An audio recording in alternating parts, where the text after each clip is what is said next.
Pemirsa, hasil otopsi menunjukkan bahwa kepala cabang BRI di Jakarta yang mayatnya ditemukan di tengah sawah tewas karena luka akibat benda tumpul dan kekurangan oksigen. Korban diculik saat hendak masuk ke mobilnya setelah selesai rapat dengan rekan-rekan kerjanya. Lantas apa motif dan siapa otak pelaku penculikan dan pembunuhan bankir tersebut? Saksikan Benang Merah episode Mencari Motif Pembunuh Bankir.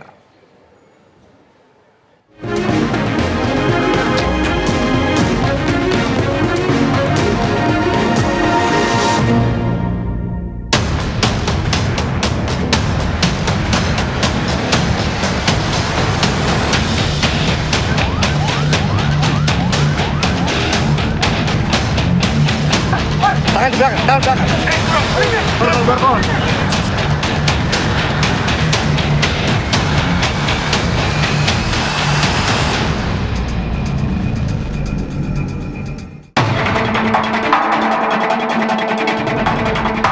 Kasus dugaan penculikan disertai pembunuhan Kepala Cabang BRI Muhammad Ilham Pradipta masih menyisakan tanda tanya besar.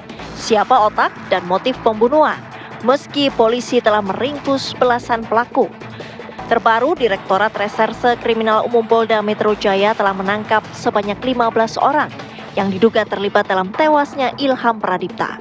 Polisi pun telah mengakui salah satu aktor intelektual kasus penculikan dan pembunuhan Kepala Cabang BRI adalah Dwi Hartono, seorang pengusaha bimbel dan motivator. Ada 15 orang yang diamankan. 15 orang yang diamankan, ya. 6 orang diantaranya itu diamankan oleh rekan-rekan dari Subdit Resmob. Kemudian 9 orang lainnya itu yang mengamankan adalah Subdit Jatandras. Jadi mohon waktu terhadap 15 orang ini masih terus dilakukan pendalaman. Pemeriksaan itu dilakukan secara hati-hati, mendalam, menunjukkan barang bukti, mencocokkan setelah orang yang diamankan si A misalkan dicocokkan dengan keterangannya B, dicocokkan dengan keterangan C, dan lain sebagainya. Sehingga ini membutuhkan waktu, kami harus hati-hati, kami harus berdasarkan SOP, kami juga harus proporsional. Ya, jadi sementara itu update-nya rekan-rekan. Mohon waktu ya. Oke. Ya, nanti kami update lebih lanjut, mohon bersabar. Tim penyidik masih bekerja, ya. Kami sudah membenarkan tadi bahwa saudara DH adalah seorang pengusaha atau salah satu bidang usahanya adalah bimbel online, ya. Nanti kami pastikan perannya masing-masing masih didalami, dipastikan secara pasti ya. Sehingga nanti bisa disimpulkan dari 15 ini perannya masing-masing apa, berapa orang yang sudah ditetapkan sebagai tersangka, atau kemungkinan lainnya bagaimana, ini masih terus dikembangkan. Unik ya kasus ini, targetnya 1 orang tetapi harus melibatkan sekian banyak. Ini menarik untuk diikuti, kita mau lihat nanti motifnya apa. Bagaimana mungkin peran-peran itu didistribusikan secara tidak terorganisir. Kalau saya melihat ini tidak terorganisir dengan baik. Tangan di belakang, tangan belakang. Apa gerangan motif seseorang sampai kemudian bisa mengerahkan atau memberikan pesan kepada sekelompok orang lain untuk kemudian melakukan aksi kejahatan sedemikian rupa? Kalau kita bicara tentang motif ada 2 sesungguhnya. Apakah itu motif emosional atau motif instrumental? Motif emosional berarti bagaimana yang punya hajat ini, sebutlah orang yang mengotaki peristiwa ini, berangkat dari perasaan yang serba negatif terhadap korban. Mungkin marah, benci, dendam, sakit hati, cemburu, takut, ataupun perasaan-perasaan negatif lainnya. Ya. Itu kalau motif emosional. Kalau motif instrumental berarti tidak ada urusannya dengan suasana hati, tapi murni untuk mendapatkan manfaat tertentu dengan cara memperlakukan korban sedemikian rupa. Entah itu untuk mendapatkan harta, entah itu untuk menutup-nutupi kejahatan yang lain, entah itu intinya tidak ada sangkut pautnya dengan suasana hati atau perasaan-perasaan Secara negatif. emosional begitu ya. Nah, tinggal kita cek berarti apa yang lebih dominan, apakah motif emosional ataukah motif instrumental.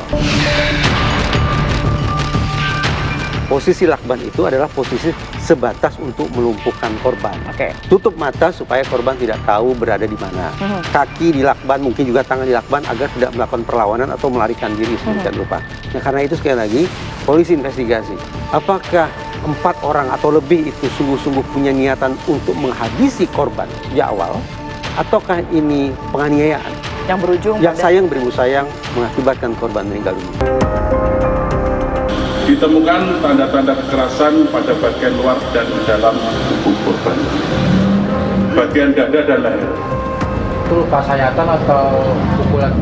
Benda tumpul. Berarti penyebab kematiannya akibat benda tumpul, Pak? Betul. Ada tekanan pada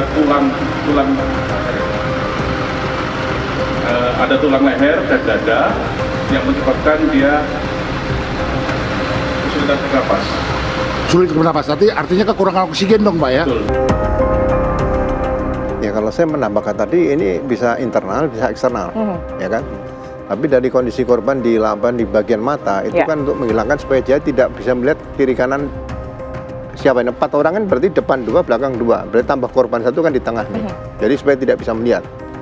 Dan kenapa mulutnya tidak dilaban? Karena diberikan kesempatan bicara. Ini semacam interogasi dalam kendaraan pasti ada. Nah, di sini terjadi kemungkinan ya semua pasal bisa diterapkan sih. Pembunuhan direncanakan seperti Mas Rizal bilang tadi memang bisa diterapkan. Tapi setidak-tidaknya ya interogasi di dalam kendaraan pasti sudah terjadi. Begitu korban meninggal, dengan menurut keterangan visum dokter, kalau itu memang benar di media sosial bahwa ada kekurangan oksigen dalam tubuh tadi, berarti kan ini ada semacam yang dicekik di situ. Jadi kalau memang itu pembunuhan yang direncanakan, pembunuhan berat gitu, ya mungkin semuanya udah ditutup semua, mulut dilakban, hidung dilakban, semua udah di situ udah dimatikan, dan dibuangnya juga mungkin ada yang dirusak badannya dan sebagainya, dihilangkan jejaknya lah. Bisa jadi motifnya itu bukan motif tunggal, tapi 2 motif, finansial dan dendam. Artinya ketika finansial adalah sesuatu secara profesional tidak dikabulkan atau tidak di-approve, lalu dia sakit hati. Nah, sakit hati inilah yang membuat ada 2 motif ini yang mendasari pelaku melakukan hal ini.